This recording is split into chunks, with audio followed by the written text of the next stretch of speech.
Losing customers lately? May nagtanong sa akin ng ganito. Sabi niya, Mami N, ano pa po ba ang dapat kong gawin para maging loyal ang aking mga customers? Binigay ko na lahat, magandang product, magandang serbisyo, pero hindi pa rin sila bumabalik.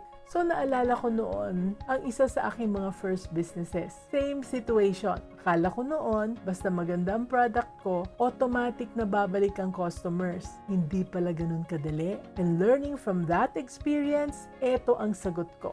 Anak, personalization is key to keeping your customers. It's about making them feel seen, heard, and understood. Paano? Gamitin ang data at technology para mas maintindihan mo ang needs ng ating customers. And this will help you think of what you can do na swak sa needs nila. Sometimes a simple gesture of remembering their birthday works wonders, and the lesson is about making them feel valued and appreciated. Di ba ganyan din ang gusto natin? That we feel special?